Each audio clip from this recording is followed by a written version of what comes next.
So what happens when you type netflix.com in your browser? How does it get resolved?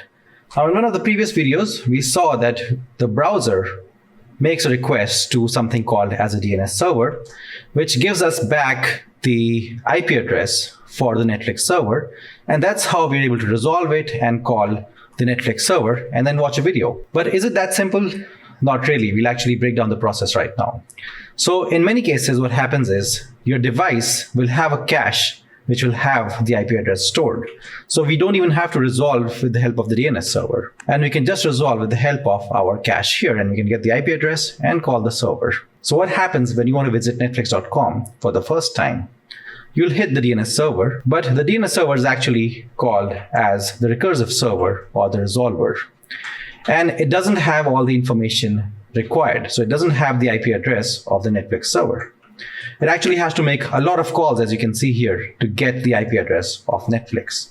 Now, this is an 8-step process. The first step of the process is actually making the request to the DNS server. The second step is calling the root servers. The root servers are run by companies like VeriSign, NASA, and the Department of Defense, and they have information about the TLD, or the top-level domain. For example, in our case, we're hitting netflix.com, so we need information about the .com server or the authoritative .com server, which will have information about where Netflix is. But the .com authoritative server actually gives us the SLD information, which is the information for Netflix, which is the second-level domain information. So this also only has the information of the server, the domain name server, which actually has the information of the IP address for Netflix. So then our DNS or our resolver actually hits the domain name server. And this is where you get back the information which we need, which is the IP address of Netflix. So I wanted to share something really interesting with you. A few months back, I started running an advanced system design cohort, which is specifically meant for people with the industry experience who want to break into engineering leadership positions. So if you want to be a director of engineering, VP of engineering, or want a CXO title, you'd want to know a lot more about system design from the application perspective. And just the basics of system design, DSA, and coding will not cut it. You'll need to understand systems from end to end. You'll need to become an expert at architecting systems, understanding how things scale, and how to plan better for bigger, much more scalable products. And this is what we break down in my 3-month advanced system design cohort. There are 20 people already in the cohort. Some of them even have 25 years of experience in the industry. So if you think you've hit the limit in your system design learning and you want to take things to the next level and deeply connect with people who are just like you, people with great industry experience and exposure, wanting to move on to the leadership positions, you might want to check out my cohort. The link for the form is in the description of this video. Fill it up. We'll check if you're a good fit, and then we'll set up a call with you, and then we'll take things forward. Now let's get back to the video.